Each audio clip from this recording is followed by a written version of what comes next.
کہ یقین پیدا ہوتا ہے تجربے سے. جب تک آپ کا ذاتی تجربہ نہ ہو یقین پیدا نہیں ہوگا. محض شنید چاہے ہزاروں آدمی آپ کو بتا رہے ہوں ایسا ہے ایسا ہے ایسا ہے ایسا ہے. میں مثال دیا کرتا ہوں نا کہ اگر کسی شخص نے چینی کبھی نہیں چکھی اور ہزاروں آدمی کہہ رہے ہیں وہ میٹھی ہوتی ہے میٹھی ہوتی ہے میٹھی ہوتی ہے، تو آپ ساری دلیل جو ہے اس کے لیے ہو جائے گی آخر کیا ضرورت پڑی انہیں جھوٹ بولنے کی. پھر جھوٹ پر اتنے لوگوں کا جمع ہو جانا محال ہے. یقیناً چینی ہوگی لیکن ہوگی سے آگے آپ نہیں بڑھ سکتے تاکہ کہ آپ چینی چکھ لیں کہیں گے چینی میٹھی ہے. وہ مجھے فارسی کا مصرع یاد آ گیا، لذت این بادہ نہ دانی بخدا تا نہ چشی. اس شراب کی لذت تمہیں جان ہی نہیں سکتے تم جب تک کہ خود نہ چکھو. تو چکھنے سے معلوم ہوا کہ میٹھی ہے. یہ صغرا ہوا. علامہ اقبال کے استدلال کا صغرا یہ ہے. کبرا کیا ہے؟ تجربہ صرف ظاہری اور خارجی نہیں ہوتا، تجربہ باطنی بھی ہوتا ہے. یہ ہے انتہائی پیاری بات. یوں سمجھیے کہ آب زر سے لکھے جانے والی بات، سونے میں تولی جانے والی بات. بس یہاں سے اب وہ جو تجربہ ہے خارجی تجربہ جس پر میٹیریلزم اور امپیریسزم اور یہ تمام جتنے ازم ہیں جو کہ مادیت کے اوپر مبنی ہے، ان کا راستہ جدا ہو جاتا ہے جب وہ صرف تجربے کو محدود کرتے ہیں. تجربہ خارجی ایکسٹرنل سینس اور ذریعے سے جو کچھ ہمیں ایکسپیرینس حاصل ہوا اس پر یقین ہوتا چلا جا رہا. اقبال نے جو بات کہی کہ ایک تجربہ باطنی بھی ہوتا ہے، اندر کوئی چیز بتاتی ہے کہ یہ ہے اصل شے. قرآن کو آپ پڑھیں اور آپ کے اندر سے کوئی شے بتائے کہ یہ صحیح ہے، یہ بات ٹھیک ہے. دیکھنا تقریر کی لذت کہ جو اس نے کہا میں نے یہ جانا کہ گویا یہی میرے دل میں ہے. یہ ہے وہ شے. میں اس کا اور مزید وضاحت کروں گا وہ دل کس شے کا نام ہے. ابھی یہاں تک صرف سمجھ لیجئے بات کو کہ اقبال کا فلسفہ ان دو دلیلوں پر ہے. یقین کے لیے تجربہ ضروری ہے لیکن تجربہ صرف ظاہری نہیں اور خارجی نہیں ہوتا، تجربہ باطنی بھی ہوتا ہے. آپ کا اندر بتاتا ہے آپ کو کہ یوں ہے. یہ جو شے ہے قرآن کو پڑھتے ہوئے جب قرآن آپ سے ہم کلام ہو، اگر آپ کو اندر سے گواہی ملے کہ یہ صحیح ہے، وہ ہے وہ باطنی تجربہ جس کو ہم یوں کہہ سکتے ہیں کہ کوئی سمپیتھیٹک وائبریشن آپ میں پیدا ہوئی ہے. قرآن نے آپ کے شخصیت کے کسی باطنی تار کو چھیڑا ہے. یہ الفاظ زبان پر آئے ہیں تو مجھے ماہر صاحب کا شعر یاد آ گیا. ایسے کچھ تار بھی ہیں ساز حقیقت میں نہاں، چھو سکے گا نہ جنہیں زخم و مضراب حواس. یہ حواس جو ہیں ہمارے جو ایکسٹرنل سینس آرگنز ہیں، بعض حقیقت کے تار ایسے بھی ہیں جن کو یہ حواس نہیں چھو سکتے. یہ کچھ اور شے انہیں چھوتی ہے، انہیں حرکت میں لاتی ہے، اس سے نغمہ نکلتا ہے. وہ جو ہے ایسے کچھ تار بھی ہیں ساز حقیقت میں نہاں، چھو سکے گا نہ جنہیں زخم و مضراب حواس. وہ تار ہیں جس کو اب میں تجزیہ کر کے بتا رہا ہوں. وہ شے کیا ہے؟ وہ ہے آپ کی وہ روح جس نے آپ کو انسان بنایا ہے. وہ روح ملکوتی، وہ ڈیوائن سپارک، وہ آپ کا روحانی وجود جس کا منبع، جس کا مسکن دل یہ ہے، جس کا احساس ہے، احساس باطنی ہے. یہ روح دیکھتی بھی ہے. قرآن مجید کہتا ہے نا فَإِنَّهَا لَا تَعْمَى الْأَبْصَارُ وَلَكِنْ تَعْمَى الْقُلُوبُ الَّتِي فِي الصُّدُورِ. آنکھیں اندھی نہیں ہوئی تھی ابو جہل کی اور ابو لہب کی، دل اندھا ہو گیا تھا. یہ دل کا اندھا ہونا کیا ہے؟ دل دیکھتا ہے یعنی روح دیکھتی ہے، دل سنتا ہے یعنی روح سنتی ہے، اور دل کا احساس ہے، پرسپشن ہے دل کی. وہ ہے در حقیقت وہ جو اس کا انٹرنل اس کا تجربہ ہے. آپ کا دل گواہی دیتا ہے یعنی آپ کی روح وجد میں آتی ہے قرآن کو پڑھ کر. ایک بزرگ ہے اگی میں، وہ بہت ہی سادہ انداز میں بات کیا کرتے ہیں. بڑی پیاری بات ایک نے کہی کہ قرآن اور ہماری روح یہ ایک ہی گاؤں کے رہنے والے ہیں، پہچانتے ہیں ایک دوسرے کو. روح کہاں سے آئی؟ یہ سلوک روح قل روح من امر ربی. اور یہ قرآن کہاں سے آیا؟ اس قرآن کا منبع بھی وہی ہے جو ہماری فطرت کا منبع ہے. فطرت اللہ التی فطر الناس علیہا. وہ روح جو ہم میں پھونکی گئی ہے اس کو اللہ نے کہا ہے من روحی فَإِذَا سَوَّيْتُهُ وَنَفَخْتُ فِيهِ مِن رُّوحِي فَقَعُوا لَهُ سَاجِدِينَ. جب میں اس آدم کو تیار کر لوں، تخلیق مکمل کر دوں، نوک پلک سنوار دوں۔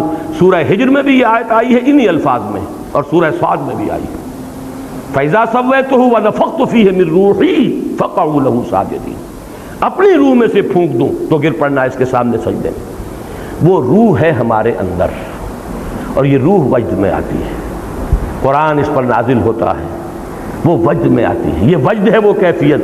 اسی کو میں نے چونکہ امام ابن تیمیہ کا نام آج آیا ہے، ان کے ایک شاگرد رشید حافظ ابن قیم رحمہ اللہ، ان کی ایک کتاب ہے الفوائد، چھوٹے چھوٹے شذرات ہیں۔ مفکرین جو ہیں ان کی ایک تصنیفی کیفیت یہ بھی ہوتی ہے، ایک تو یہ کہ ایک مکمل کتاب کا نقشہ بنا کر اس کے ابواب اور اس کی بحثیں، اور ایک یہ کسی وقت کوئی خیال آ گیا، کسی وقت کوئی اور خیال آ گیا، تو ایک طرح سے شذرات سے بن جاتے ہیں۔ تو الفوائد حافظ ابن قیم کی ایک ایسی کتاب ہے کہ قرآن کو پڑھتے ہوئے مختلف اوقات میں جو کیفیات وارد ہوئی ہیں انہوں نے علیحدہ علیحدہ، وہ اس کا کوئی باہمی ربط نہیں ہے، وہ الفوائد۔ اس میں ایک جو ہے اس میں لکھتے ہیں اللہ کے کچھ بندے ایسے بھی ہیں جو قرآن کو پڑھتے ہیں تو یوں محسوس کرتے ہیں کہ وہ مصحف سے نہیں پڑھ رہے بلکہ قرآن ان کے لوح قلب پر درج ہے، وہاں سے پڑھ رہے ہیں۔ اتنی ہم آہنگی ہوتی ہے ان کے فکر، ان کی سوچ، ان کے احساس، ان کی باطنی کیفیات، ان کی روحانی واردات اس میں، اور جو کچھ قرآن کہہ رہا ہے، اتنی ہم آہنگی ہوتی ہے، ایسی سمپیتھیٹک وائبریشن ہوتی ہے قرآن کو پڑھتے ہوئے کہ پھر ان کو وہ یقین کامل حاصل ہوتا ہے کہ جو میری فطرت کا منبع ہے وہی اس کلام کا منبع ہے۔ اور فطرت کا منبع کون ہے؟ فطرت اللہ التی فطر الناس علیہا، وہی اس کلام کا متکلم ہے۔ یہ فینومینن ہے، یہ طریقہ ہے جس سے قرآن اب ایک شعوری ایمان آپ کو عطا کرے گا۔ یہ ایمان اندھا بہرا نہیں ہوگا، یہ کانشس لیول کے اوپر ہوگا، آپ کے تھاٹ لیول پر ہوگا، آپ کی فکری سطح پر ہوگا۔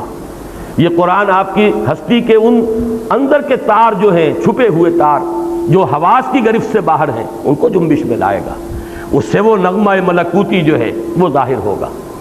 اور اسی کو میں نے، جیسا کہ آپ حضرات کے علم میں ہے، سورہ نور کا جو رکوع ہے آیات نور والا، اس کے دروس میں اسی بات کو واضح کیا کہ ایمان جس شے کا نام ہے وہ نور ہے، اور یہ نور دو نوروں سے مل کر وجود میں آتا ہے، دو نوروں کے امتزاج سے، نور علی نور۔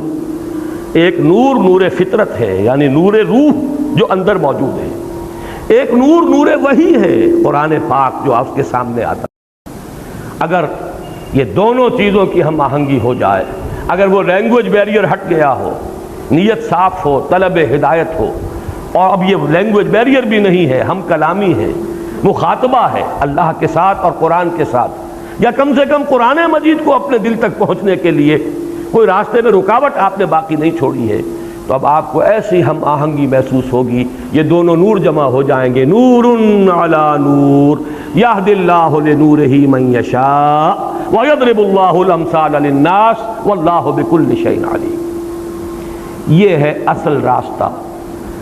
اللہ تعالیٰ نے حضور پر بھی صلی اللہ علیہ وسلم قرآن نازل فرمایا تو سورہ حدید کی ابھی آیت نمبر 9 ہے غالباً،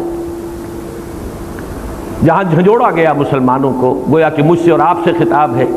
یہ تو آیت نمبر 7 میں ہے، کیا ہو گیا تمہیں مسلمانوں؟ کیوں ایمان پختہ نہیں رکھتے؟ یہ ڈھل مل یقین، یہ شکوک و شبہات والا ایمان، یہ ہوگا والا ایمان، یہ ہے والا ایمان کیوں حاصل نہیں ہو رہا تمہیں؟